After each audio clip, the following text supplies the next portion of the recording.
Hey, this is Dave DeCamp from antiwar.com. This is anti-war news for Monday, July 28th, 2025.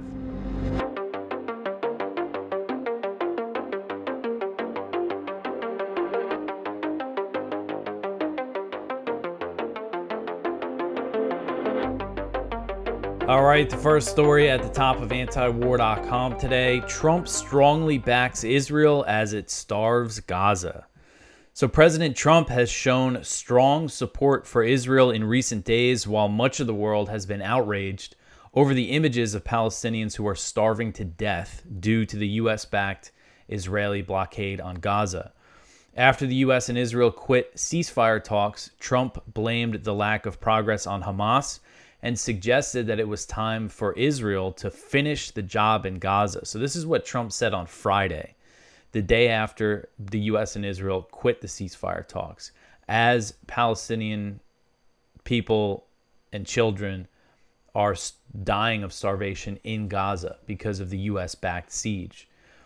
Trump said that he thinks Hamas wants to die, again, putting all the blame for the lack of a deal on Hamas. And for their part, Hamas said that it was surprised by the U.S. and Israel quitting the ceasefire talks, that they wanted them to continue to reach a diplomatic solution. And of course, one of the big main issues in the talks is the fact that Israel does not want to commit to a permanent ceasefire, that they're talking about building a concentration camp during the 60-day temporary ceasefire that was on the table. But the talks have been blown up now, and we're still seeing starvation deaths in Gaza. And this is the messaging that Trump is going with, is I think they got to hit him harder, essentially, is what he's saying. And we're seeing kind of a shift in his rhetoric. In recent weeks, we've seen Trump say that he thinks there's going to be a deal reached in Gaza soon. But now this is what he's saying. Again, this is from Friday. He said, quote, "They're going to have to fight and they're going to have to clean it up. You're going to have to get rid of Hamas," end quote. So that sounds like he's suggesting Israel will have to escalate its military attacks on Gaza. And Israeli officials told Axios that they weren't sure if Trump's comments were a negotiating tactic or a green light for Netanyahu to use even more extreme military measures in Gaza. The report said that the Trump administration was rethinking its Gaza strategy, but there's no sign that it's considering putting any kind of pressure on Israel to reach a ceasefire. And Israeli officials also told Axios that Trump has applied virtually no pressure on Netanyahu to end the slaughter in Gaza. One Israeli official said, quote, "In most calls and meetings, Trump told Bibi, do what you have to do in Gaza. In some cases, he even encouraged Netanyahu to go harder on Hamas," end quote. So on Sunday, Trump met with Ursula von der Leyen, the EU European Commission president, and he was asked by a reporter about the images of starving children in Gaza. And Trump said that people were stealing food. Essentially, his response was, "Oh, yeah, the images are terrible. People in there are stealing food. They're stealing money. They're stealing everything." And he appeared to be referring to Israel's claims that Hamas is stealing all this aid, which we'll get into in another story that has been revealed to be a lie. This idea that Hamas has been looting aid or stealing aid on any kind of mass scale. And then Trump brought up that, and then he quickly pivoted the topics and brought up some other things. So it's clear he doesn't want to talk about it. This isn't affecting him, making him reconsider his support for Israel or his support for this genocide at all. And this has become Trump's genocide, just as it was Biden's before him. So it's just really kind of just shameful stuff here to see that this is his response to what everyone is seeing happening in Gaza at the moment, with these people starving to death. And in other comments, Trump said that the issue of food shortages in Gaza was an international problem, not a U.S. problem. But of course, as Americans, we need to understand that this is an American problem, because this wouldn't be possible without all the U.S. military support that the U.S.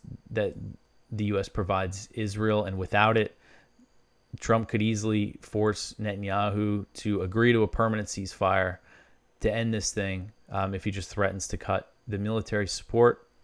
But of course, we haven't seen him do that or do anything close to that. All right, so the next one here, the U.S. and Israel have no proof that Hamas systematically steals aid.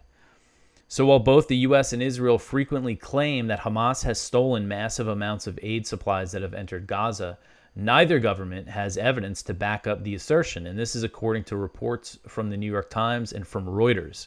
So Reuters reported on Friday that an internal U.S. government analysis found no evidence of systematic theft by Hamas of U.S.-funded aid supplies that have entered Gaza. The analysis was conducted by a bureau within the U.S. Agency for International Development, USAID, and completed at the end of June. The analysis examined 156 incidents of theft or loss of U.S.-funded supplies and found no reports alleging that Hamas benefited from the aid. The report also cited a source familiar with U.S. intelligence assessments who said they knew of no U.S. intelligence reports detailing Hamas aid diversions and that Washington was relying on Israeli reports.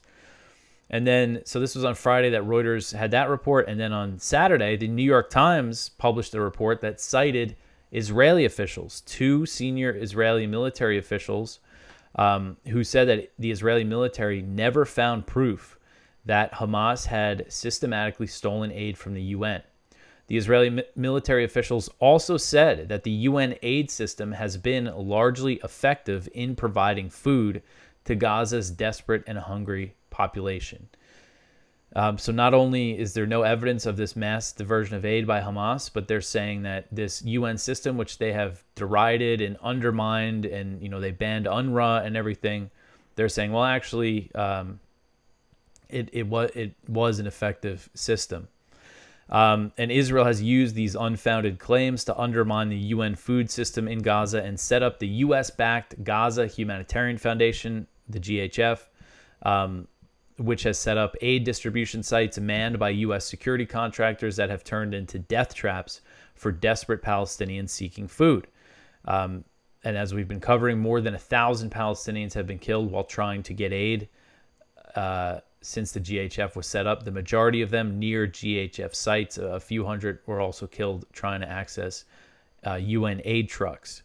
So on top of all this, them pushing this narrative to take over the aid system through the GHF and starve the Palestinians in Gaza, they've also armed a gang, led by Yasser Abu Shabab, who's a criminal who has actually admitted to looting aid trucks. There's a Washington Post report from 2024 that quoted him saying, "Yeah, we take from the trucks." He claimed that they didn't take food or anything, but there was also UN internal documents that named him as being responsible for the most looting of aid trucks. And again, this is back in 2024, and this is who Israel decided to arm, to give weapons to.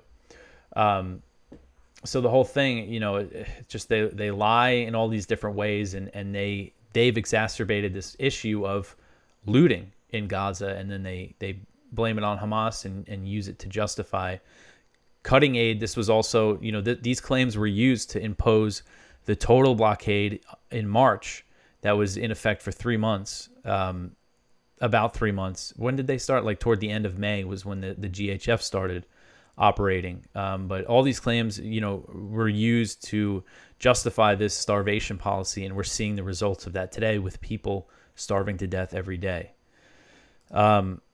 All right, the next one here, U.S. Green Beret who worked for the GHF witnessed war crimes.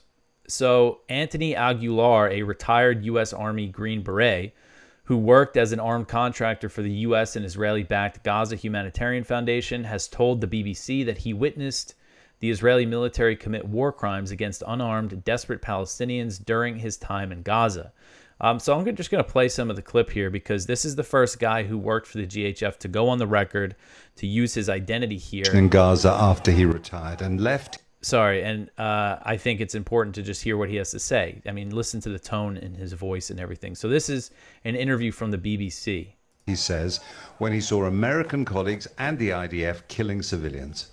The soldier is Lieutenant Colonel Anthony Aguilar, a Special Forces veteran of the U.S. Army's Green Berets. He's in Washington. I spoke to him from a spot just near the Gaza border. I witnessed the Israeli Defense Forces shooting at the crowds of Palestinians.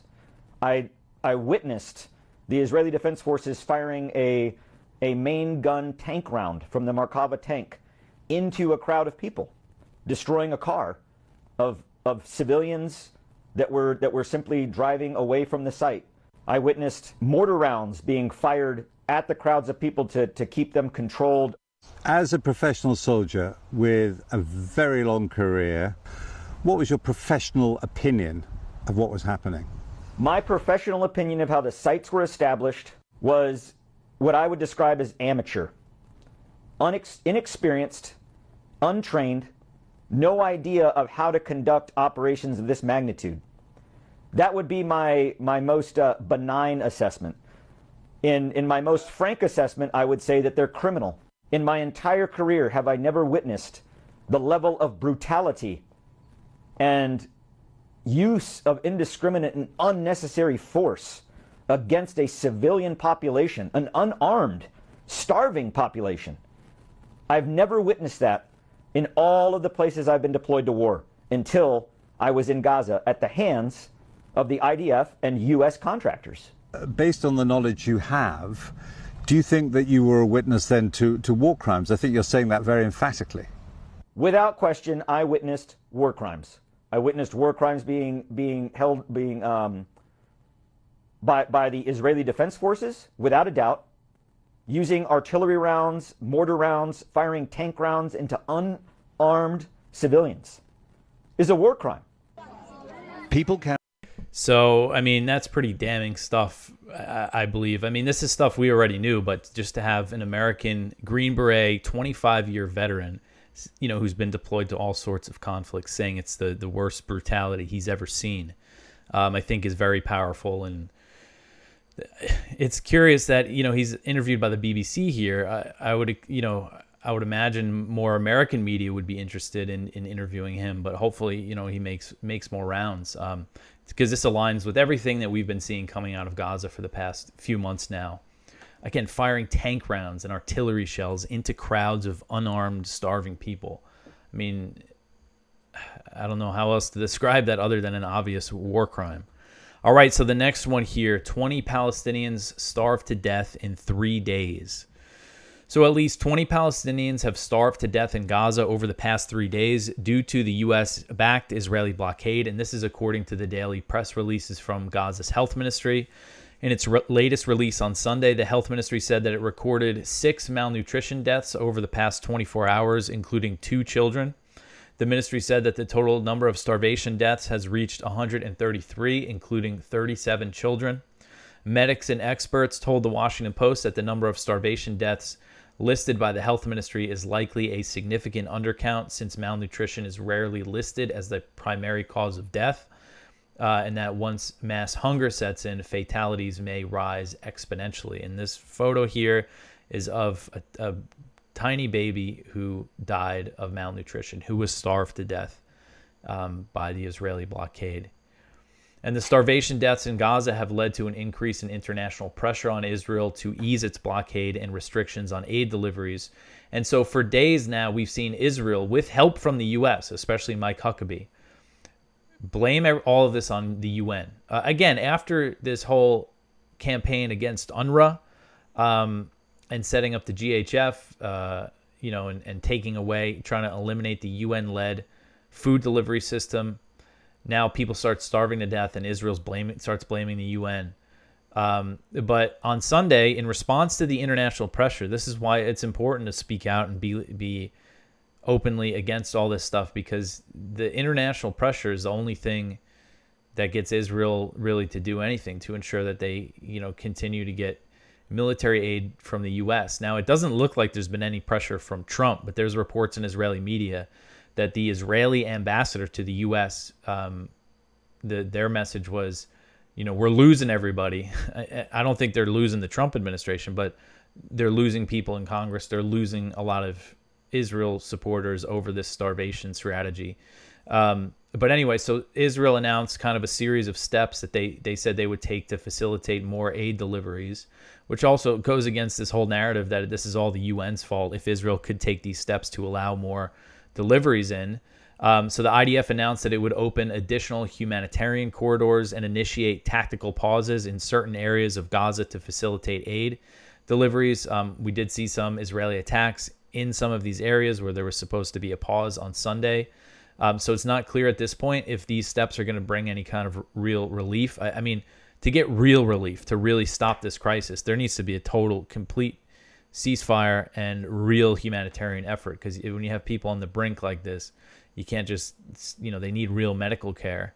But on Sunday, later in the day, I saw that the UN's aid chief, Tom Fletcher, said that some progress had been made in getting more aid to starving Palestinians, but he said that vast amounts are needed to stave off famine and a catastrophic health crisis. I would say it's already a catastrophic health crisis in Gaza. So hopefully, there are more steps here to increase the flow of aid. But again, there needs to be a ceasefire. I mean, this just needs to stop. It just needs to end, or we're going to continue to see people starving to death and, of course, people getting massacred by the IDF every day. All right, so the next one here, Israeli forces kill 76 Palestinians in Gaza over 24 hours. Gaza's health ministry said on Sunday that Israeli forces killed at least 76 Palestinians and wounded 374 over the previous 24-hour period as U.S.-backed Israeli strikes and the IDF killing of aid seekers continue. The health ministry said that the bodies of 12 Palestinians killed in previous attacks were also recovered from the rubble, so a total of 88 were added to the death toll. And so heavy attacks continued on Sunday, despite the IDF announcing that they were enacting tactical pauses in the Al-Mawasi tent camp in the south, in Deir al-Balah in central Gaza, and in Gaza City from 8 a.m. until 10 p.m. local time until further notice. Oh, one thing from that other story that I think I skipped over, the UN is saying that Israel has said they're only going to allow these increased aid deliveries for a week. So obviously that's not going to bring real relief if it's just going to be a week long of this. You see this picture here. I mean, look at this. These are men that went to get humanitarian aid, and they're carrying back the body of someone who was killed by the IDF in the heat. I mean, the heat has been brutal in Gaza this past week. It's just insanity. So after in one airstrike here, so they announced these pauses, and just a few hours later, an airstrike hit Gaza City, where there's supposed to be a pause, and it killed a woman and her 4 children. And according to Al Jazeera, medical sources told Al Jazeera that 34 Palestinians were killed while attempting to get aid on Sunday. And from the pictures from all the news agencies, like this picture, there's a lot of casualties in hospitals and stuff from aid sites, and there's a lot of pictures like this of them, people carrying back people who are dead or wounded while they're trying to get aid. So on top of the starvation, it's just like the combination of things is just so horrific. All right, the next one here, Israel stops aid ship carrying baby formula to Gaza. So this one is from Kyle Anzalone at the Libertarian Institute. So Israeli forces have seized an aid boat carrying baby formula to Gaza and arrested the crew. And this comes as infants have been dying due to malnutrition because of the siege and the shortages of baby formula. So this boat was the Handala. This was another Freedom Flotilla coalition boat. This is the third one that we've seen try to break the siege of Gaza in recent months. The first one, I believe, was called the Conscience, was hit by Israeli drones off the coast of Malta. The second one, which was the one that... I'm blanking on her name. Oh, Greta Thunberg, the Swedish activist, was captured and intercepted by the IDF. And so the same thing happened with this one. The IDF captured the 21 unarmed civilians who were on the boat. And there's some of it was caught on video, and there's pictures of that. And there were, I believe... most of them are still being held in Israel at the moment. This just happened on Saturday night, or I think maybe it was early Sunday over there. So hopefully the crew gets out of captivity fine. And I think these boats are going to just continue, just keep trying to break the blockade of Gaza. All right, so the next one here, Israeli airdropped aid injures Palestinians sheltering in tents. This is another one from Kyle. So another thing that Israel did over the weekend amid all this international pressure was they dropped some aid out of the sky. They dropped some pallets out of the sky, and in one case, at least 11 Palestinians were injured by aid dropped on Gaza. It landed on tents where people were sleeping and people are living. And, all the aid people saying these airdrops, this is just a drop in the bucket. There needs to be an opening of all the border crossings and to really bring relief. But this airdrops was something that we saw a lot last year. And there were cases where they killed people, where the pallets would come loose and just smash into people and kill them. I remember one case, there was a boy who got hit when he was trying to get aid. And his father, or it was his grandfather, talking to the media. They weren't sure if that's what killed him, or then he was like stampeded by people running to get aid. I mean, this is just imagine living like this, and it's your options to get food are to go to the aid sites where you might get gunned down or try to grab something that's falling from the sky. And we've seen also with some of the aid trucks getting in, people just rushing them and grabbing all the flour off of them. And then you get a bag of flour and you got to go home and cook, and you don't have clean water. You don't have gas. I mean, it's just such a nightmare. All right. So the next one here, the U.S. carries out airstrikes and raids in Somalia. So there was a little bit of a lull in U.S. airstrikes in Somalia of about 2 weeks, but now we see operations in 2 different parts of Somalia. So U.S. Africa Command announced on Saturday that its forces carried out airstrikes against al-Shabaab in southern Somalia and also conducted a raid against the ISIS affiliate in Somalia's northeastern Puntland. Both operations took place on Friday. AFRICOM put out their press releases, and as usual, they didn't put out any real information, no details, but gleaning what we could off of the press releases from the U.S.-backed Somali government and the Puntland security forces, this is what we have gathered here. So it looks like the U.S. airstrikes in southern Somalia were conducted during a battle. The U.S.-backed government says that it fought off, that it repelled a al-Shabaab attack, and that 18 al-Shabaab fighters were killed and 4 Somali soldiers were killed. They said that Uganda's military helped with the fight that are deployed there as part of the African Union mission. And the Somali Defense Ministry said that international partners launched aerial strikes that inflicted heavy damage on al-Shabaab militants. So it looks like the U.S. airstrikes were responsible for probably killing at least some of those al-Shabaab guys who were killed. And it looks like this is multiple airstrikes. Again, AFRICOM doesn't share any details, but they didn't say, they usually say airstrike if it's one. They said airstrikes, so I'm counting this as 2 for my count. So based on my count, this marks at least the 53rd. This brings the total U.S. airstrikes in Somalia in this year to 53,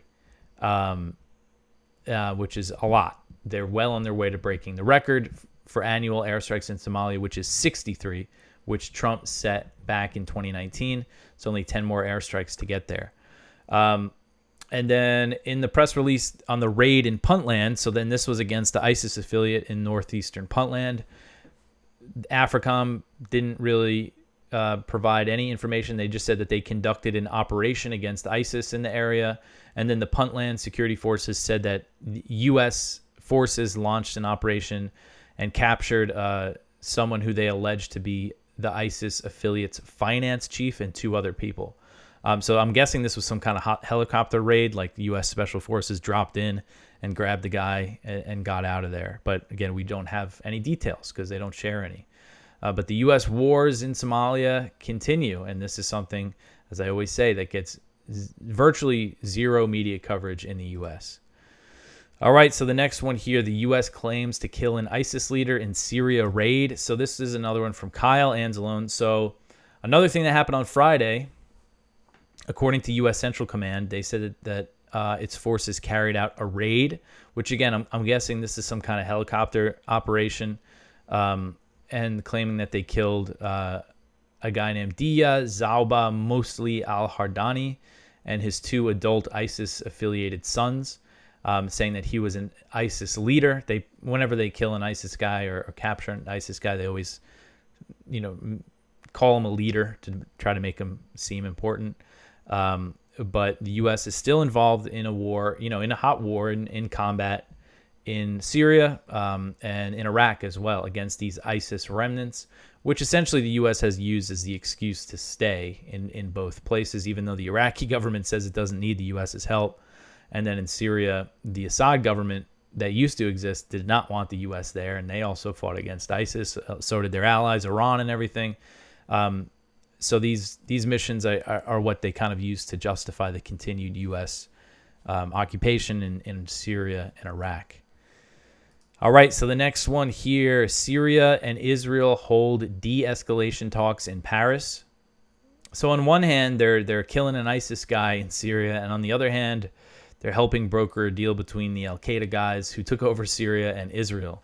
So this article is from Jason Ditz. So U.S. envoy Tom Barrack attended talks in Paris between Syrian and Israeli government ministers. They're calling these de-escalation talks. The U.S. was initially pushing for some kind of normalization talks, but there's been this fighting and, Israel's ongoing invasion of southern Syria and their airstrikes. Not exactly clear what they discussed in this. This is Tom Barrack with the French foreign minister and the Syrian foreign minister.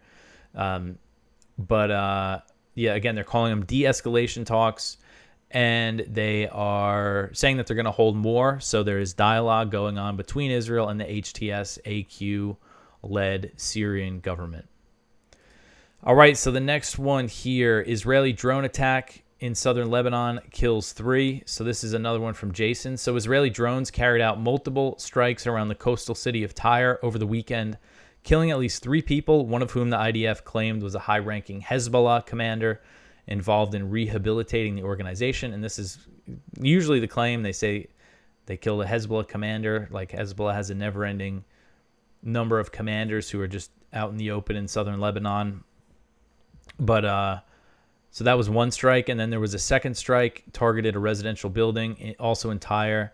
The Lebanese health ministry said that 2 people were killed, though they have not been identified. So a total of 3 people killed by the Israeli drone attacks on southern Lebanon, continuing to violate the ceasefire that was signed last year in November. All right, so the last story here, Rubio says Maduro is not the president of Venezuela. Another one here from Kyle Anzalone, who's been putting out a lot of stories lately. So Secretary of State Marco Rubio declared that the Venezuelan government is illegitimate in a shot at Maduro, the president of Venezuela. Rubio wrote on X, quote, Maduro is not the president of Venezuela and his regime is not the legitimate government.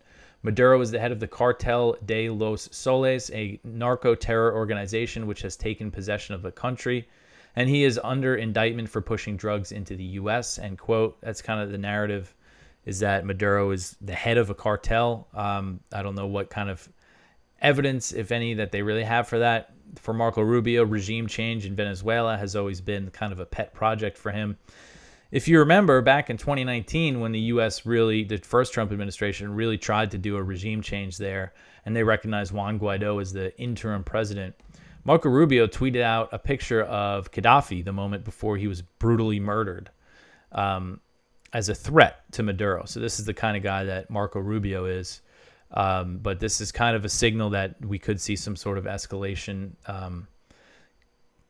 with Venezuela. Ultimately, similar with Syria, the sanctions themselves are like a regime change policy. And because if you looked at the sanctions with Syria, the justification, the narrative was always that these sanctions are so Syria cannot rebuild until there's political change in Damascus or something, essentially regime change. And it's kind of the same thing with Venezuela. Like, they're keeping all the sanctions on. They don't recognize Maduro as the government. So you never know what kind of things could be going on behind the scenes when it comes to intelligence ops and stuff inside Venezuela. All right, so that is it for the news for today. Please go check out our viewpoints. One from Gideon Levy. Israel now has a plan for the ethnic cleansing of Palestinians from Gaza. One from Ted Galen Carpenter. Militarized law enforcement reaches a new level under Trump. One from Ramsey Baroud. Beyond Gaza's shadow, the unseen war for the West Bank's future. One from Dan Ford and Zakaria Rahimi. Trump is blasting away at Somalia with zero effect. Our spotlight is from Ahmed. Death has more dignity than life. So please go check all that out. Lots of stuff in the lower part of the page. Usually after the weekend, we have kind of a buildup of stories, but tons of stories from Gaza. Lots of stuff happening in other parts of the world, other conflicts that, I don't usually cover. My standard for covering a conflict is, I cover things that the U.S. is involved in. Primarily, certain things like when India and Pakistan blew up, that has the risk of nuclear war. So obviously that was important to cover. But there's so many other horrific conflicts happening, especially in Sudan. We always have stories about Sudan in the lower part of the page. And now there's this flare up between Cambodia and Thailand, where I believe at least 15 people have been killed. They've been exchanging fire across their border. Also in Africa, we have the story in our frontline section. There was an attack on a Catholic church in the eastern DR Congo, in the DR Congo, that killed at least 38 people. So that's horrific. It was some kind of ISIS-linked group that did that. Also, Nigeria, there's been similar attacks there. So, again, there's so much stuff going on that I wish I could cover everything. But I think, our job is to focus on what our own government's up to overseas. And also, I really do want to focus on Gaza at the moment. I mean, it's just so horrific. And again, this is something President Trump does actually have the power to end. I think we just need to be as loud as we can about it in our opposition to this genocide in Gaza that's being carried out with our government support. So anyway, that is it for me for today. Oh, one thing, I have to apologize to the audio listeners. I did something really stupid on Friday. I uploaded an episode from a year earlier. The way the files save like next to each other if they have the same date. So I uploaded the episode from last year. So I apologize for that. It was up for a while and a lot of people downloaded it. So I hope I didn't confuse people too much. Once I realized it, I deleted it and uploaded the proper one. But I am sorry about that. I know a lot of people listen to it early in the morning on their way to work, and that was probably confusing and annoying for you to have a show from a year ago playing. But anyway, that is it for me. I hope everyone had a good weekend. You could always support antiwar.com if you want to help with a monetary donation at antiwar.com/donate. Follow us on social media. Like, subscribe, and comment wherever you watch the show. I will be back tomorrow with some more news. Thanks for listening.